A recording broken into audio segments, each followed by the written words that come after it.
Valiyasala fan tour സഹകരണ സംഘം നിയന്ത്രിച്ചിരുന്നത് BJP ഭരണസമിതിയാണെന്ന് എല്ലാവർക്കും തന്നെ അറിയാവുന്നതാണ്.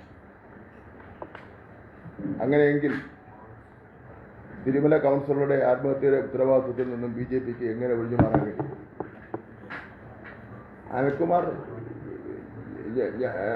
നല്ല RSSകാരനാണ്, നല്ല BJPക്കാരനാണ്, ആത്മാർത്ഥമായി പ്രവർത്തിക്കുന്നവരാണ്, നാട്ടിലെല്ലാവർക്കും നല്ല പ്രിയങ്കരനാണ്. 2 വാർഡിൽ അപ്പുറം നിന്ന് ജയിച്ച ആളാണ്.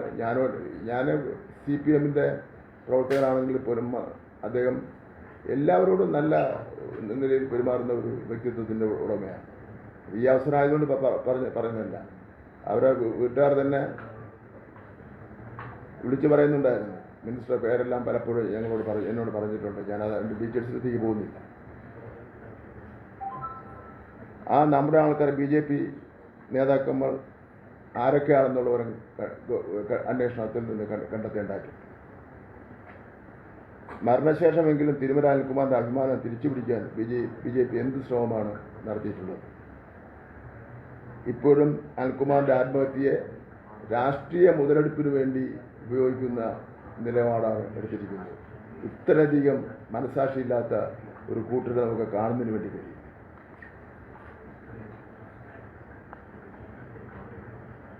ആ 2 കുട്ടികളെ ഇന്നലെ കണ്ടിരുന്നു. വളരെ ദയനീയമായ സ്ഥിതിയാണ്. കാരണം സത്യസന്ധമായി രാഷ്ട്രീയ പ്രവർത്തനം നടത്തുന്നവരെ സംബന്ധിച്ചിടത്തോളം ഇതൊരു അനുഭവമാണ്. വാർത്താ സമ്മേളനത്തിൽ നേരിച്ച് കണ്ടത് അത് തന്നെയാണ്. സ്വന്തം മകളുടെ പ്രായത്തിലുള്ള മാധ്യമ പ്രവർത്തകയോട് രോഷാകുലനായി നീ എന്നൊക്കെ അഭിസംബോധന ചെയ്ത് സംസാരിക്കുന്ന നിലയിലാണ് BJP സംസ്ഥാന പ്രസിഡന്റ് സ്വീകരിച്ചത്. അത് വളരെ തരംതാണു പോയി.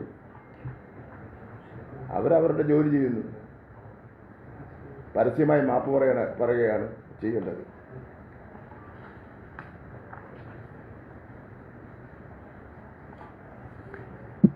രാജീവ് ചന്ദ്രശേഖർ എപ്പോഴും സംസാരിക്കുമ്പോൾ ഗവൺമെന്റിനെതിരായിട്ടായിരുന്നാലും മറ്റു ഏതെങ്കിലും രാഷ്ട്രീയ സ്റ്റേറ്റ്മെന്റ് നടത്തുന്ന സമയത്തായിരുന്നാലും ഒരു ഭീഷണിയുടെ സ്വരത്തിലാണ് സംസാരിക്കുന്നത്.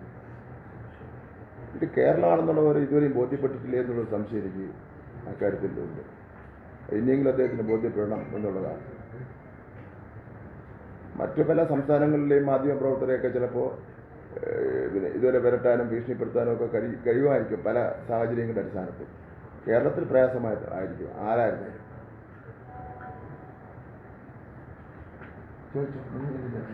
അദ്ദേഹം ഇന്നലെ ഈ തിരുമല അനിൽകുമാറിന്റെ മരണവുമായി ബന്ധപ്പെട്ട ചോദ്യങ്ങളോടൊക്കെ BJP പ്രവർത്തകർ അല്ലെങ്കിൽ BJP സംസ്ഥാന അധ്യക്ഷനൊക്കെ ക്ഷുഭിതരായിട്ടാണ് പ്രതികരിക്കുന്നത്. മാധ്യമപ്രവർത്തകർ കൈയേറ്റം ചെയ്യുന്നു, മാധ്യമപ്രവർത്തകരോട് മോശമായി പെരുമാറുന്നു. അവർക്ക് പോലീസിനെതിരെയാണ് പറയുന്നത്. പോലീസ് ഇല്ലാതെ ഉണ്ടാക്കി BJPയെ കുടുക്കാൻ ശ്രമിച്ചു എന്നുള്ളതാണ് BJPയുടെ ഒരു ആരോപണം. അല്ല, അതിൻ്റെ യഥാർത്ഥ കാര്യങ്ങൾ മനസ്സിലാക്കേണ്ടതായിട്ടുണ്ട്. അതായത് ഇപ്പോൾ ഇത്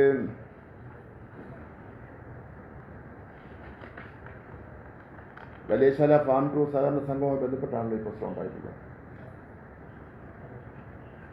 അവിടെ നിന്ന് ലോൺ എടുത്തുകൊണ്ട് പോയ ആൾക്കാർ അടച്ചില്ല. അങ്ങനെ കോടിക്കണക്കിന് രൂപ കടം വന്നു എന്നുള്ളതാണ് ഇഷ്യൂ. അതിൽ മാർക്സിസ്റ്റ് പാർട്ടിയും ബന്ധമില്ല, പോലീസും ബന്ധമില്ല, മറ്റൊരു പാർട്ടിക്കും ബന്ധമില്ല. അദ്ദേഹം തന്നെ എഴുതി വച്ചിട്ടുണ്ട്, എന്നെ സഹായിക്കേണ്ടവർ സഹായിച്ചില്ല എന്ന് എഴുതി വച്ചിട്ടുണ്ട്. പോലീസൊന്നും ഇതിൽ അവരുടെ കേസൊന്നും എടുത്തിട്ടില്ല. ഇതിനിപ്പോൾ ഒരു ഗവൺമെൻറ് തലത്തിൽ നല്ല സമഗ്രമായിട്ടൊരു അന്വേഷണം നടത്തുമ്പോൾ അറിയാം ആരൊക്കെയാണ് കാശെടുത്തുകൊണ്ട് പോയി അടയ്ക്കാത്തവർ തന്നെയാണ് മരണത്തിന് ഉത്തരവാദി എന്ന് പറഞ്ഞാൽ അവരുടെ പേരിൽ കൊലക്കുറ്റത്തിന് കേസെടുക്കേണ്ടതല്ല. അദ്ദേഹം തലേ ദിവസവും അന്ന് രാവിലത്തെയും അദ്ദേഹത്തിന്റെ പെരുമാറ്റം, ബാക്കിയുള്ള കാര്യങ്ങൾ യഥാർത്ഥത്തിൽ ആ സഹകരണ സംഘത്തിൽ വായ്പാ തിരിച്ചടവ് മുടക്കിയവരാണ്. അല്ല, ഞാൻ പറയട്ടെ, പുറത്തു കൊണ്ടുവരണമെന്ന് BJP ആവശ്യം. അതുകൊണ്ടല്ലേ അന്വേഷണം നടക്കണമെന്ന് ഞാൻ പറയുന്നത്. പക്ഷെ ഒരു കാര്യമുണ്ട്, 300 കോടിയുടെ വെട്ടിപ്പ് നടത്തിയ കരുവന്നൂരിൽ അവിടുത്തെ പ്രസിഡന്റിനെ പോലീസ് വിളിച്ചു വരുത്തിയിട്ടില്ല, കണ്ടലയിൽ വിളിച്ചു വരുത്തിയിട്ടില്ല.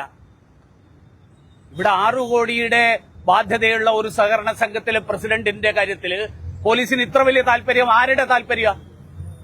ഇതാണ് ഞങ്ങളുടെ സംശയം. അല്ല, അത് അവരന്വേഷിക്കട്ടെ.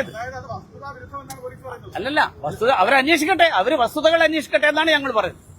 ഞാൻ 3 കാര്യങ്ങൾ പറഞ്ഞല്ലോ. വസ്തുതകൾ പുറത്തു വരട്ടെ. അവരത് നിഷേധിക്കുന്നുണ്ടെങ്കിൽ നമുക്ക് അന്നേരത്ത് പറയാം. അല്ല നമുക്ക് അതിപ്പോ നിങ്ങൾ തമ്മിലല്ലല്ലോ പറയണ്ടേ. ആ പോലീസ് നിങ്ങളോട് പറയണ്ടാവും, ഞങ്ങളോട് പറഞ്ഞിട്ടില്ല. ഈ സൊസൈറ്റിയിൽ ഒരു 10 ലക്ഷം നിക്ഷേപമുള്ള ആൾ വന്ന് പ്രശ്നം ഉണ്ടാക്കിയതിന്റെ അടിസ്ഥാനത്തിൽ സൊസൈറ്റിയുടെ ആളുകളാണ് പോലീസിന് കണ്ടലയിൽ പരാതി കൊടുത്ത 25 ആളെ ഞാൻ നിങ്ങളുടെ മുന്നിൽ ഹാജരാക്കി തരാം.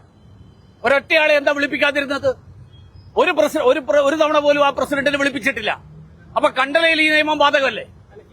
അല്ലല്ല, എന്റെ ചോദ്യം അതാണ്.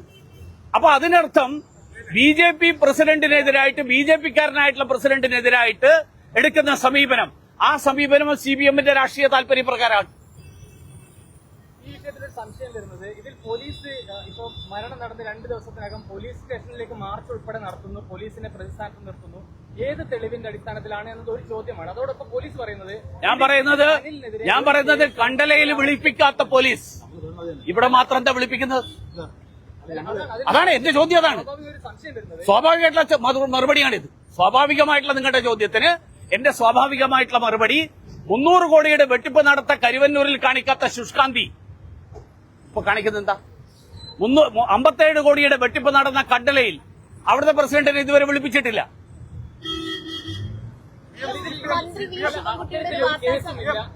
മന്ത്രി വി ശിവൻകുട്ടിയുടെ ഒരു വാർത്താ സമ്മേളനം ഉണ്ടായിരുന്നു. ഈ മാർച്ച് അപഹാസ്യപരമാണ് എന്ന രീതിയിൽ തന്നെയാണ്. അല്ല, ശിവൻകുട്ടി പറയുന്നതിന് എല്ലാറ്റിനൊന്നും എനിക്ക് മറുപടി പറയാൻ പറ്റില്ല. കാരണം ശിവൻകുട്ടി പലതും പല സന്ദർഭങ്ങളിൽ പറയും.